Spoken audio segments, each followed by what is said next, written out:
Hey everybody, welcome to Earth's Mightiest Mondays. Now, every Monday, Sean and I do a live stream talking about the Avengers, of course. So make sure you're tuned into that every Monday, 7 p.m. Eastern Time. However, I thought I would do a few extra videos for Earth's Mightiest Mondays here and there.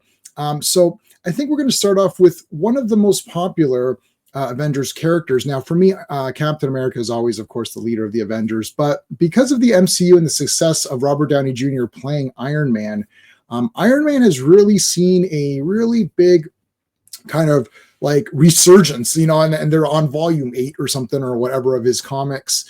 So, that's not really a great sign, but they keep rebooting it. But clearly they have a lot of interest in Iron Man. And I thought, as I always think on this channel, as you guys know, that what are we talking about here? Iron Man. Let's talk about the real Iron Man, the first ever Iron Man stuff. Now we're going to look at 4 issues of Tales of Suspense. So 39, 40, 41, and 42.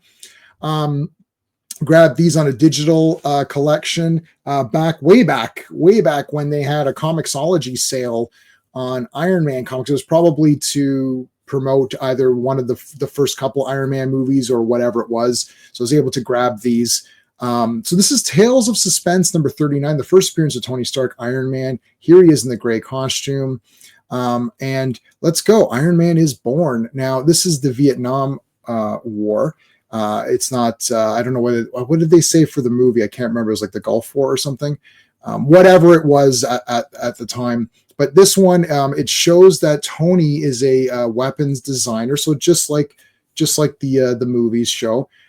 It's interesting that so much of the Tony Stark character was already in place in this very first appearance. And remember, Tales of Suspense is it's an anthology comic. So you're getting multiple stories, right?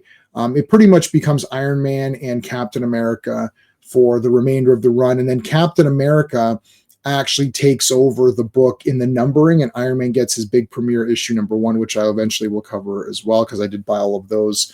I think I've got I don't know how many I've got, but I've got almost all of them. So it does show Tony is also, he's a ladies' man, he's an inventor, trying to help out the government. You got this guy here, Wong Chu, who is like this, great martial arts expert.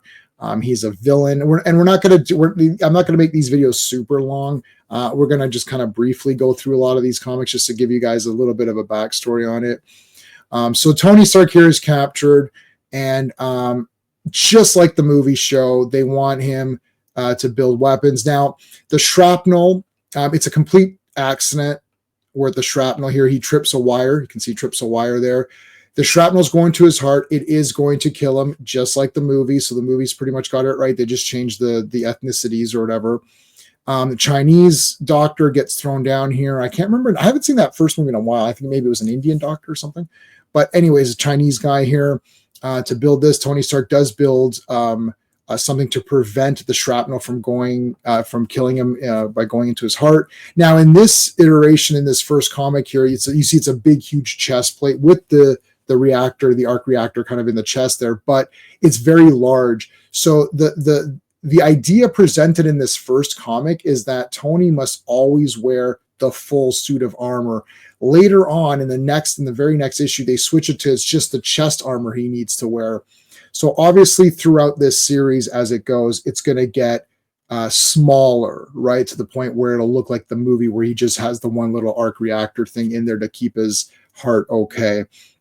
He makes the full suit of armor. Very simple story to begin with, but actually it's very neat because Tony is actually developed pretty good in these first few issues. It's only 12 pages, something like that, for these early Tales of Suspense. So he pops out. He's in the Iron Man suit. It's a little bit of a tragedy because it's like, well, I'm just going to be stuck in this suit now. And that was sort of the idea behind it. He pulls a thing here, puts a trench coat and hat on, attacks Wong Chu, throws him around, beats him up. They try to shoot him. Of course, they can't. Remember, all these early Marvel comics are always a call to action. No matter what the storyline is, we're always moving towards a fight. That was the coolness of the Marvel comics in this time. Of course, the concept of a regular guy having to do heroic things as opposed to Superman, who is an alien, or, like Wonder Woman, who's a goddess, whatever, right? Marvel really focused on sort of your altered human, your high tech characters, your kind of down to earth characters who, get these powers and they have to do good. So he displays different abilities. He can saw here. You can see him sawing through. He's got a little flame gun thingy. So all this kind of stuff. This guy takes off. And that is your introduction to Iron Man. So surprisingly, a lot of stuff that stays is in here in these very first 12 pages. Is some heroes completely change their look or their like outlook on life too, or just the origin gets revamped. This is actually pretty damn good. Pretty good. Tales of Suspense number 40. So right away, now he's gold, and this isn't like Incredible Hulk where they just made him green. He actually explains why he becomes gold, and this is a very interesting tale with this Gargantus. So Wong Chu, big huge guy. Now we have another big huge guy, and eventually they're going to become tech villains. But anyways, Gargantus, is a big huge guy. Now this is deceiving because there is a little bit of a twist here, which we'll get to. Again, Tony developing stuff for the military, these like roller skates, which can, transport troops very quickly. They're very small. They can clip onto standard boots or whatever, just stuff like that. And, again, here he is with a girl, and he does have almost a different girl every issue pretty much. Sometimes he switches ladies within the same issue. So that's definitely portrayed by Robert Downey Jr. Showing here how he now has to wear this chest plate all the time. Like at one point they say, hey, why don't we go swimming? He's like, well, then I have to reveal my chest plate. I don't want to do that. So he does have to charge himself with the knobs there. So you can see that. Now, what's really cool about this second appearance here is the fact that Iron Man is shown in a montage of fighting different characters.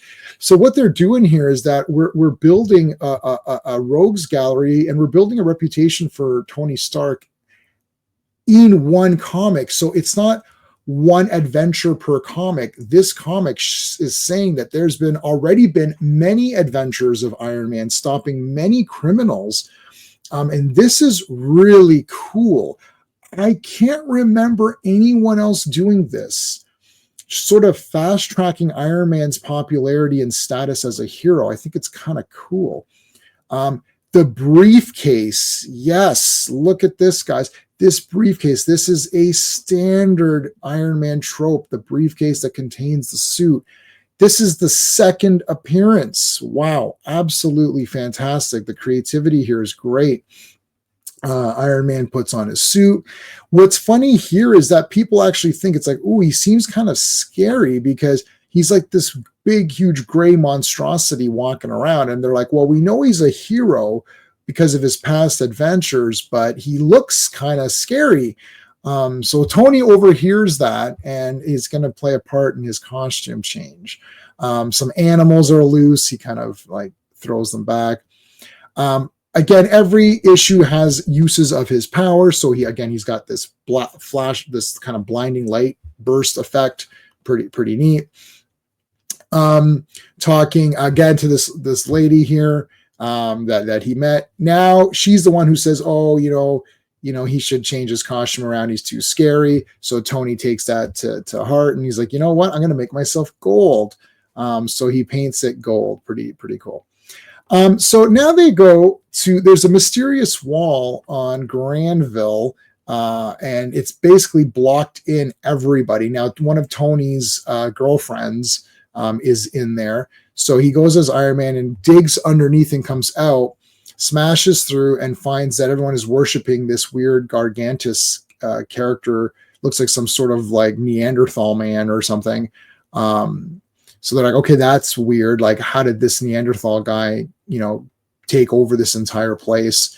So Iron Man goes to work. He's got his flying here, jumps over. He projects his voice saying, Gargantus, I challenge you to a duel. Here comes Gargantus jumping off a flagpole. He's a pretty awesome, big, huge Hulk guy. He actually is able to hypnotize people. And this is sort of weird. This is your first clue that I don't know. This guy is something's off with this guy. Something's weird. So he's able to hypnotize people. He tries it on Tony. It doesn't work. Tony's doing some weird things here with flags and stuff. And you think, well, is he gonna, what's going on here? It's all to prove something because he uses his transistors, his magnets. A lot of his powers are based on transistors, and he used magnetism a lot. So it almost like he could have been called Magnet Man or something. He throws these magnets around him to form this like sort of barrier around the guy, and it literally tears him apart. And it's what Tony suspected, which is that he was actually a mechanical creation. Now he's a mechanical creation of these aliens. This is 12 pages, okay? And this is crazy. The stories that you're getting here.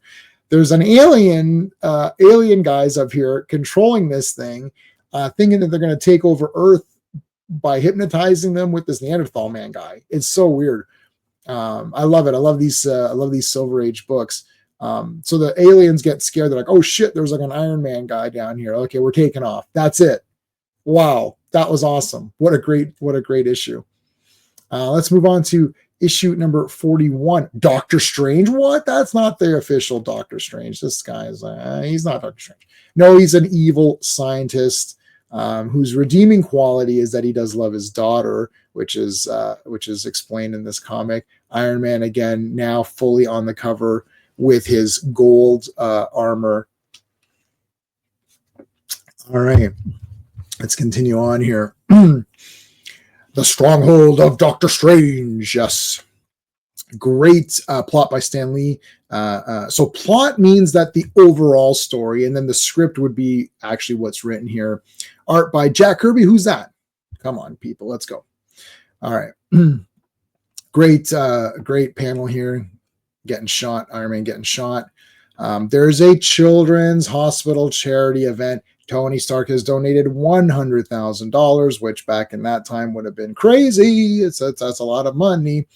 Tony's a great guy. Everyone's like, wow, you're the best, Tony. You're just the best. Yeah, sure. All right. Now, again, the question of marriage comes up, saying, hey, Tony, why don't you ever marry anybody? Like, come on. And the whole point is that Tony is like, look, I've got so many lives to lead. I've got Tony Stark, my fake Tony Stark life, which is the, Playboy guy and whatever. Then I have my actual, so he's got 3 personas. My second persona is, creating stuff for the military and, just inventing new things. So there's that. Every issue so far, he's inventing some weird thing. Again, these are shells which explode more and, whatever. So he's with the lady again. And, again, showing another montage of different exploits that he's had and different, adventures and things that he's done. So it's interesting because, again, now we're only on the 3rd appearance, but it actually feels like Iron Man has done a lot already. So here he is sitting down, getting his charge. Again, nobody really knows. So there's Iron Man. He goes to perform for these children at the hospital. He juggles some cars around using his magnetic powers. Pretty fun. He catches a cannonball, and then crushes it. Boom. Yeah. Tony, you're the best. Okay. Doctor Strange. Who's this fellow? Well, he's in prison and he wants out, and he gets out. He got hit by lightning or something weird. It's a weird character. All right. He's out. He sends a message to Iron Man. Iron Man shows up. Iron Man, what's going on? What happened here? It's like you've gone crazy. You're in the jail. What are you doing? What the heck? What's Iron Man doing? Iron Man just broke out Doctor Strange. What the heck is happening? Well, he got hypnotized. Yes, the old hypnotism. Damn it. That's the 3rd time this week that I've fallen for that. So he rescues Doctor Strange. He's being hypnotized. Now, the funny thing is that this comic does not go into the place that you think. Normally, in one of these Silver Age books, you'd have the public say, oh, Tony, or not Tony, they don't know he's Tony. Oh, Iron Man, you're a bad guy now. But no, he explains to the police that he was hypnotized, and they completely believe him, which I actually really liked. I like that because, again, they show that Iron Man is an established hero. He's already done many, many great things and helped the public out. He's helped he's already saved people. So they believe him. In the meantime, Doctor Strange, there in the purple with his daughter, he's all these villains. He's going to, like blow everybody up or whatever and take over everything, the usual stuff. He's got an energy field around his little headquarters in the ocean there, but Iron Man can swim underneath and tunnel up through above. He breaks through. Now, Iron Man, now we're getting into the trope of Iron Man losing power. This is going to be a standard Iron Man trope. Oh, I'm running low on energy or whatever. They have to create suspense, right? So if it's everlasting energy, Iron Man is almost undefeatable, right? So they have to have that where it's like he needs to get powered up or whatever. So there you go. He comes up to Doctor Strange, and he needs some sort of energy. His daughter, Doctor Strange's daughter, throws him a flashlight, which contains just enough. It's got a couple of batteries in it. It's just enough to spark him back up. He's sparked back up, and he captures Doctor Strange, and that is the end. So that wasn't the Doctor Strange that we all know and love. All right, issue number 42, The Red Barbarian. And now there's a character here called the Actor, who's able to figure out Tony Stark's identity or Iron Man's identity. Iron Man trapped by the Red Barbarian. Who's that guy right there? Hold your fire, Barbarian. You have a surprise coming to you. What? What's going on here? Don Heck. Yes. Oh my God. The immortal Don Heck. This is going to be good. Plot by Stan Lee. Script by Art Burness. And I'm not really sure. I don't know who that Art Burns. I'm sorry, Art Burns. I'm not sure. I don't know who Burns is. Let me know in the comments. I'm new. This is the first time I'm reading any of these Iron Man comics, by the way. First time ever. So I should put first time watching, reaction, whatever. So anyways, okay. So they're getting, these guys think that they've stolen a bunch of stuff, but really they've stolen Iron Man. They're like, yeah, we got all this stuff. We're going to be rich and all that. It's like, no, you're not. I'm Iron Man. Oh, crap. So again, Iron Man doing a random mission, almost like a James Bond type thing. This high-powered magnet grabs everyone's guns and pulls them up. He has some sort of anti-magnet coating on his suit or whatever. So again, just showing Iron Man doing some like superhero stuff already, pretty cool. Again, more designs for the military. It's just, this is again a trope now. There's always going to, it feels like there's always going to be there's always going to be an invention, and then there's always going to be like saving people beforehand. All right, so this is one where the Red Barbarian wants Tony Stark's inventions, so they need to sneak in and get his inventions. Now they get this guy. This guy here is called the Actor. This guy in the purple, and he can. It's almost like Clayface, kind of. He can impersonate anybody. So he's going to become Tony Stark and infiltrate Tony Stark's base and get the secret. So here he is. He's taking an airplane, and it shows that he's just impersonating a bunch of different people to get in. He finally impersonates Tony Stark, gets into the secret base here, and everyone's like, oh, it's Tony Stark. And he brings his men with him. And as he's searching for different blueprints to stuff, he finds out that, hey, wait a minute, I've found out that there's some gold stuff here. What is all this? Wait a minute. That's Iron Man's costume. Holy crap. Tony Stark is Iron Man. He doesn't tell anyone. He's going to keep that to himself, and that could be a mistake. So the guards show up. Iron Man, actually, the real Iron Man shows up, beats him up, beats everybody up. Okay, Iron Man jumps in here, throws guys around, grabs everybody. And now Iron Man, okay, so now Iron Man is pretending to be the Actor to give the Red Barbarian the information, but it's like the fake information. So it's like, oh, look, I'm impersonating Iron Man. So it's like a double flip. And it's like, yeah, okay.